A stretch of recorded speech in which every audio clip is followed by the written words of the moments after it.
A routine yard cleanup in New Orleans turned into an international archaeological mystery when a homeowner uncovered a 2nd-century Roman headstone, stolen decades ago from an Italian museum. What began as a local curiosity quickly evolved into a global effort involving archaeologists, classical scholars, and the FBI's art crime team.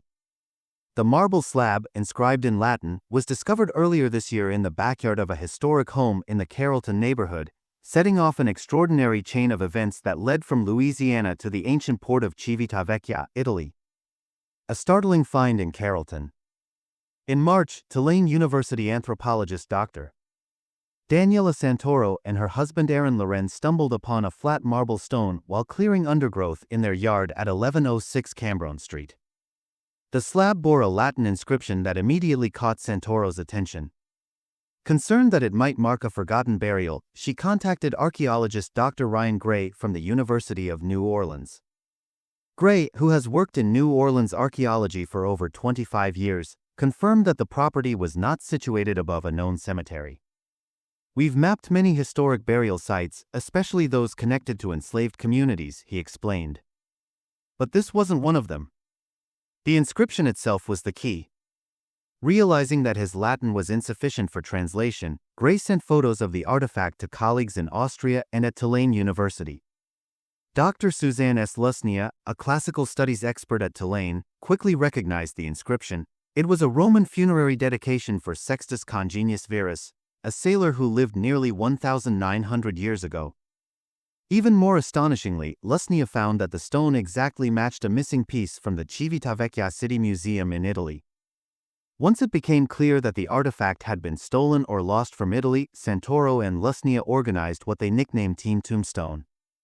Working with the Antiquities Coalition, led by Tess Davis, the group contacted the FBI art crime team, which specializes in repatriating looted cultural heritage. The FBI soon took custody of the headstone, ensuring its protection until it can be formally returned to Italy.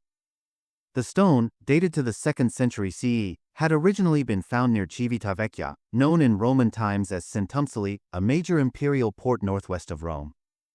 During World War II, the area suffered intense bombing, and the city museum was nearly destroyed. Many artifacts disappeared in the ensuing chaos, including the headstone of Sextus Congenius Verus.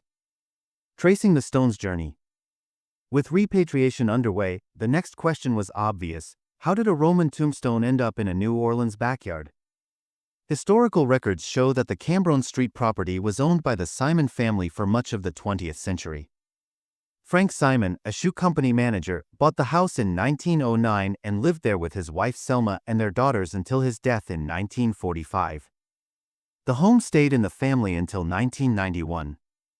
Researchers initially suspected that a neighbor who served in the U.S. Navy during World War II might have brought it back from Italy as a souvenir.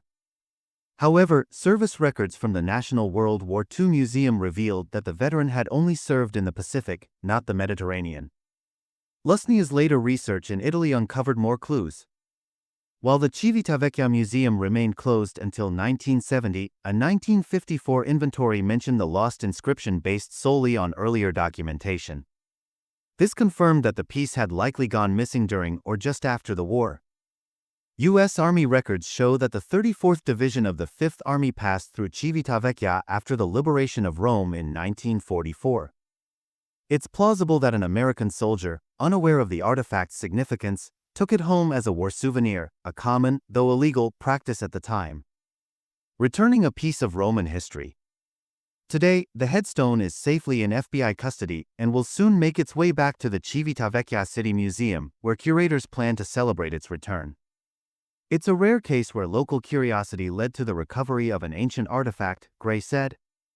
While we may never know exactly who brought it here, the important thing is that it's going home. The museum staff in Italy are preparing to welcome the stone back after nearly 80 years of absence, calling the discovery a triumph of collaboration between scholars, citizens, and law enforcement. As for New Orleans, the find has reminded locals that even in a city layered with centuries of its own history, global stories sometimes lie just beneath the surface, sometimes literally in the backyard.